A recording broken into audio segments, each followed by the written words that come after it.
আমি আজকে দুইটা ডিজিজ না বলে আমি একটি রোগ সম্বন্ধে বলবো, যেটার নাম হচ্ছে মাল্টিপল মাইলোমা। তো মাল্টিপল মাইলোমা আমার একটা সুবিধা হয়েছে যে সত্যিকার অর্থে এই যে মাল্টিপল মাইলোমার রোগী সর্বপ্রথম হয় তারা অর্থোপেডিক্স ডাক্তারের কাছে বা স্পাইনের ডাক্তারের কাছে, যে তাদের হাড্ডি ক্ষয়ে যায় আর কি, ক্ষয়ে যায়, ভেঙে যায়, বসে যায়, এরকমই হয়। তো তারা যায় ওইরকম, বিশেষ করে তারা যায় অর্থোপেডিক্স ডক্টরের কাছে, অথবা তাদের একটা রেনাল ফেলিওর থাকে আর কি, ইনিশিয়াল যখন আমাদের কাছে আসে তার আগে এটা ডেভেলপ করে। রোগটা হেমাটোলজির, নাম তার মাল্টিপল মাইলোমা, কিন্তু রোগী যাচ্ছে হচ্ছে যেহেতু তার কিডনি ফেল করেছে সাথে সাথে, সেই জন্য সে কিডনি হসপিটাল রিলেটেড বা কিডনি ডাক্তার বা কিডনি বিশেষজ্ঞের কাছে তারা চলে যায়। তো আমি যেটা মনে করি যে এগুলো আমাদের সাধারণ মানুষ যারা আর কি, তাদেরকে একটু কিছুটা হলেও যদি উপকারে আসে আর কি, যে আমি আমার মাল্টিপল মাইলোমা সম্বন্ধে আজকে একটু দিকপাত করব। মাল্টিপল মাইলোমা একটি রক্তের ক্যান্সার।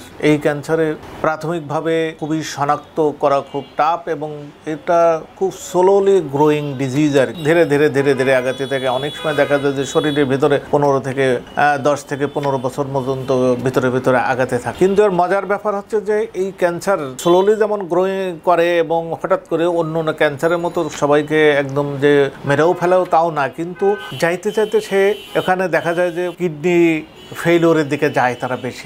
এই কিডনি ফেইলিওরে যায় এই জন্যেই আর কি তারা হচ্ছে নেফ্রোলজিস্টের কাছে। অনেক সময় দেখা যায় যে হাড্ডির যে ক্যালসিয়াম, যে সেই ক্যালসিয়ামগুলো হয়ে যায় এবং দুইটা হাড্ডি একসাথে বসে যায় আর কি, তার জন্য সে হাতে পায়ে বল পায় না, হাঁটতে পারে না। তো এগুলো যে মাল্টিপল মাইলোমা আমরা কেমনে করে, তাহলে আমি কি দেখে আমি মাল্টিপল মাইলোমা, অনেক সময় মাথায় সবসময় রাখতে হবে যে এই দুইটি ছাড়াও আমি তাহলে মাল্টিপল মাইলোমা কিভাবে বুঝবো আর কি। তো মাল্টিপল মাইলোমা বোঝার জন্য আমি আমাদের যে সবসময় বলি যে হেমাটোলজিস্টের জন্য একটি গোল্ড স্ট্যান্ডার্ড টেস্ট সিবিসি, সেই সিবিসিতে আপনাকে যেতে হবে, এবং সিবিসিতে গেলে দেখা যাবে যে ইএসআর, সিবিসির একটা কম্পোনেন্ট আর কি, সেই কম্পোনেন্টটার ইএসআর মোটামুটি ধরে নেন যেটা 100-র উপরে থাকবে আর কি। তো হাই ইএসআর আমরা বলি যে হাই ইএসআর এখানে হয়। এবং আর যেটা হয়, এটা পাওয়ার পরে আমরা আরো কিছু টুলস, তার মধ্যে 1 নম্বর যেটা আমরা করতে থাকি যেটা বোন ম্যারো, যে একটা রোগ ধরার জন্য হেমাটোলজিস্টদের আরেকটি টেস্ট আছে যেটার নাম বোন ম্যারো অ্যাসপিরেশন বা বোন ম্যারো স্টাডি। সে বোন ম্যারো স্টাডি করলে এখানে প্লাজমা সেলস বা প্লাজমা সেলস ব্লাস্ট এগুলো পাওয়া যায় আর। তো এই দুইটাই আর কি এখন বোন ম্যারোর সাথে সাথে এখন অনেক দেশ আগিয়েছে, যুগ আগিয়েছে, বিজ্ঞানের সাথে তাল মেলাতে মেলাতে এখানে যদি আরও খুব স্পেসিফিক টেস্ট আছে, যে টেস্ট হচ্ছে flow cytometry for multiple myeloma, তাহলে মোটামুটি ধরে নেন যে এটা ডায়াগনোসিস কনফার্ম হয়ে যায়। এর সাথে সাথে যে অন্য কোনো টেস্ট করতে হবে না তা না, এর সাথে সাথে আমাদের যেহেতু আমি বললাম যে আর দুইটা হাড্ডি ক্ষয়ে যেতে পারে, ভার্টিব্রা ক্ষয়ে যেতে পারে, মাথার হাড্ডি ক্ষয়ে যেতে পারে, ক্ষয়ে যাওয়াকে আপনাকে তাহলে এই ধরনের এক্স-রে করা লাগতে পারে।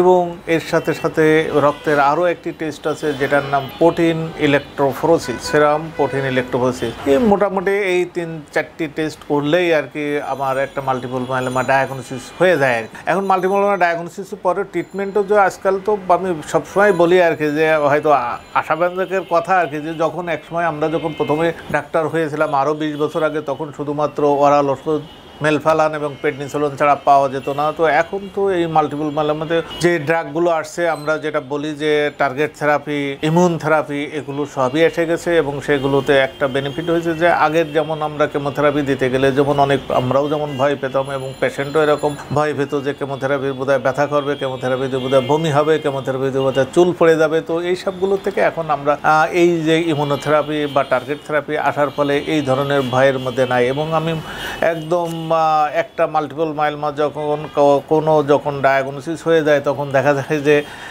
এই ধরনের ওষুধ বাংলাদেশে একদম বাংলাদেশি কোম্পানি আর কি এখন সব কিছু তৈরি করে আর কি। আমি মনে করি যে A to Z আমরা মাল্টিপল মাইলোমা চিকিৎসা এখন এই দেশেই হয়।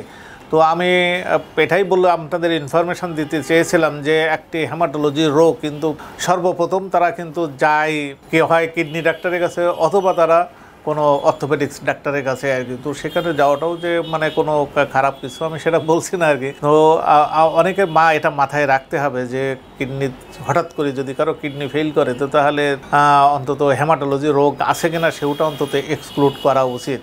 জাস্ট এই ইনফরমেশনটা দেওয়ার জন্য আমি মাল্টিপল মাইলোমা নিয়ে আপনাদের সাথে কথা বললাম। আপনারা সবাই ভালো থাকুন, আপনারা সুস্থ থাকুন, দেখা হবে নেক্সট আরেকটি ভিডিওতে।